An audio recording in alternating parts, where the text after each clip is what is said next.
je reprends quelques idées qu'on a développées entre nous, effectivement.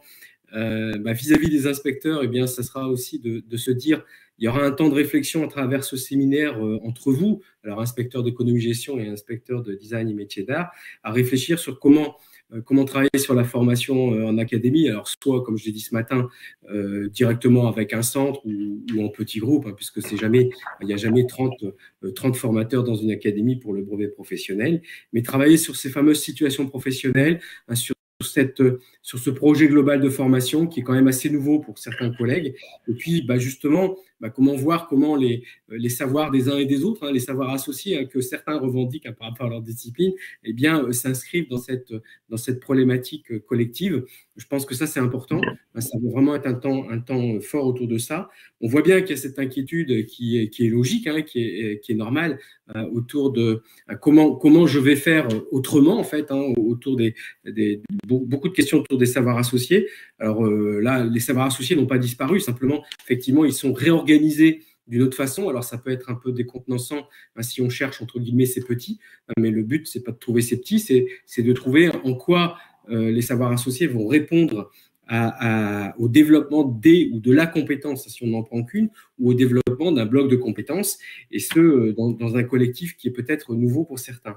Donc ça, mais c'est aussi peut-être ce qui fera la force des centres de formation par rapport à d'autres types de formations qui sont en train de se développer. Moi, je le vois dans d'autres secteurs où la formation à distance, elle est de plus en plus développée, et on a du mal à comprendre comment on peut former un CAP, je sais pas, pâtissier, je prends l'exemple le plus marquant, sans jamais rentrer dans un laboratoire, et comment on pourrait préparer un bébé fleuriste sans jamais rentrer chez un fleuriste, sans jamais travailler avec un fleuriste. Alors là aussi, c'est une autre préoccupation que vous aviez, hein, qui est légitime aussi, hein, c'est que, oui, comment associer, puisqu'on l'a vu dans les épreuves, hein, et sur E2 et E4, notamment le fait que l'entreprise est quasiment partie prenante dans l'évaluation, dans la certification, que ce soit en ponctuel ou que ce soit en CCF.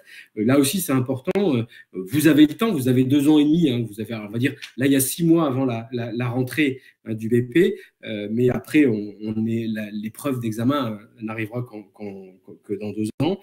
Donc, c'est vrai qu'il y a peut-être un travail aussi, et c'est l'occasion, toute réforme est l'occasion de se repositionner, et notamment par rapport aux entreprises. Il y a peut-être un travail à faire entre le CFA, votre CFA, hein, pour ceux qui sont en CFA ou pour votre centre de formation, avec les entreprises avec lesquelles vous avez l'habitude de travailler, hein, pour voir jusqu'où on peut justement les engager, les responsabiliser à ce nouveau diplôme, à ces nouveautés, les rassurer sur les missions, mais évidemment, parce qu'il y a des missions particulières, mais revoir le rôle des uns et des autres, notamment par rapport à ce nouveau cahier des charges qui est ce référentiel.